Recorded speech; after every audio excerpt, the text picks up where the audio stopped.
اعوذ باللہ السمیع العلیم من الشیطان الرجیم بسم اللہ الرحمن الرحیم یا ایہا الذین آمنوا اجتنبوا کثیرا من الظن ان بعض الظن اسم ولا تجسسوا ولا یغتب بعضکم بعضا ایحب احدکم ان یاکل لحم اخیہ میتا فکرہتموہ واتقوا اللہ ان اللہ تواب الرحیم۔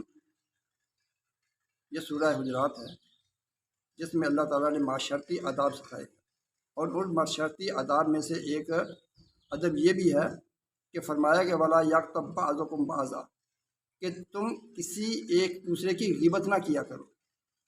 غیبت اتنا کبھی جرم ہے جو کہ اللہ کے ہاں ناپسندہ اعمال میں سے سمجھا جاتا ہے۔ فرمایا کہ اگر تم غیبت کرنا ایک ایسے ہی ہے جیسے کہ تم اپنے مردہ بھائی کا گوشت کھا رہے ہو۔ اگر آپ کا بھائی کو فوت ہو چکا ہو، مردہ ہو، تو اس کا گوشت کھانا کیا تو پسند کرتے ہو؟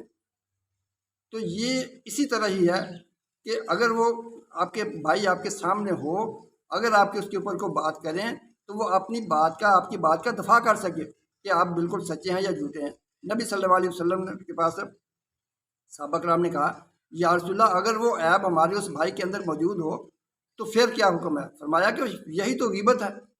اگر وہ عیب اس کے اندر موجود نہیں ہے تو پھر تو یہ بہتان بن جائے گا، اور پھر بہتان جو ہے اشد من القتل، یہ تو قتل سے بھی زیادہ شدید ہے۔ اس لیے کہ غیبت جو ہے انسان کی زندگی کے سارے اعمال جو ہے اس کو تباہ و برباد کر کے رکھ دیتی ہے۔ فرمایا کہ اللہ سے ڈر جاؤ اور اللہ سے توبہ استغفار کرتے رہا کرو، اس لیے کہ غیبت جو ہے انسان کی ساری نیکیوں کو تباہ و برباد کر کے رکھ دیا۔ نبی صلی اللہ علیہ وسلم کے پاس دو عورتوں کا واقعہ لایا گیا کہ جو کہ روزے کی حالت میں تھی اور بالکل قریب المرگ تھی، تو آپ صلی اللہ علیہ وسلم نے ان کو بلایا، دو پیالے منگوائے گئے اور ان سے کہا کہ آپ گلے کے اندر انگلی مار کے کیا کریں۔ جب کیا کی تو ان کے منہ سے ایسا جناب کچا گوشت اس کے اندر سے نکلا۔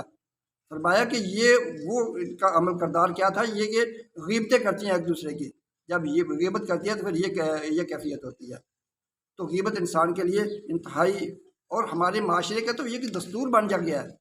ہمارے ہاں چاہے کوئی مولوی ہے، چاہے کوئی عالم ہے، چاہے کوئی کم پڑھا لکھا ہے یا پڑھا لکھا ہے، جب تک ہم کسی کی غیبت نہ کر لیں، کسی مجلس کے اندر کوئی باتیں نہ کر لیں تو ہمیں سکون نہیں آتا، اور خاص کر عورتوں کے اندر تو یہ وبا بہت زیادہ پائی جاتی ہے۔ تو لہٰذا یہ غیبت کا معاملہ، اللہ کے نبی صلی اللہ علیہ وسلم نے فرمایا کہ جو شخص مجھے اپنی زبان، یعنی دو جبڑوں کے اندر جو زبان ہے اور دو رانوں کے اندر جو ہے، اگر کوئی شخص اس کی مجھے ضمانت دے دے تو فرمایا کہ میں اس کو جنت کی ضمانت دیتا ہوں۔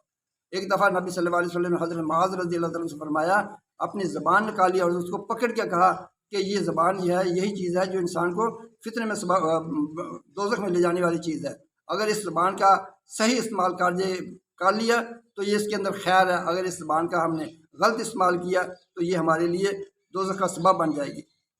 اور اللہ کے نبی صلی اللہ علیہ وسلم ایک دفعہ قبرستان میں سے گزرے تو دیکھا کہ آپ صلی اللہ علیہ وسلم نے ایک تازہ شاخ منگوائی، اس کو دو حصے کیے اور دو قبروں کے اوپر رکھ دیا۔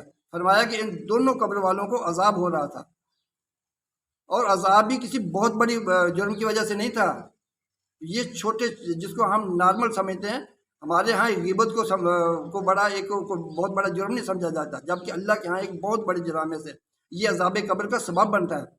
فرمایا کہ ان کے اندر بیماری کیا تھی، ایک ان میں اندر جو اپنے بول و براز کا احتیاط نہیں کرتا تھا، یعنی پیشاب کے چھینٹوں کا اپنے پاؤں کے اوپر پڑ جانا، کپڑے کی ناپاک رہنا، وہ اس کا اہتمام نہیں کرتا، اپنے کپڑوں کی صفائی نہیں رکھتا تھا۔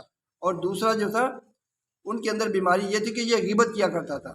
فرمایا کہ یہ جب تک یہ شاخیں ان کے قبر کے اوپر رہیں گی، ہری رہیں گی، تو مجھے امید ہے کہ اللہ تعالیٰ ان کے قبر اور ان کے عذاب کے اندر کوئی تخفیف کر دے گا۔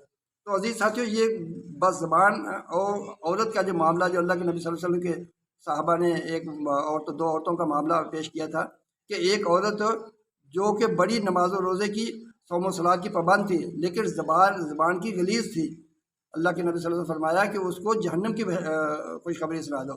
اور دوسری عورت کے بارے میں صحابہ نے کہا کہ فلاں عورت ہے جو کہ زبان کی بہت شیریں ہے، میٹھی ہے زبان کی، اور اپنے صرف نماز فرائض کا اہتمام کرتے، باقی وہ اتنے عمل نہیں کر پا رہی۔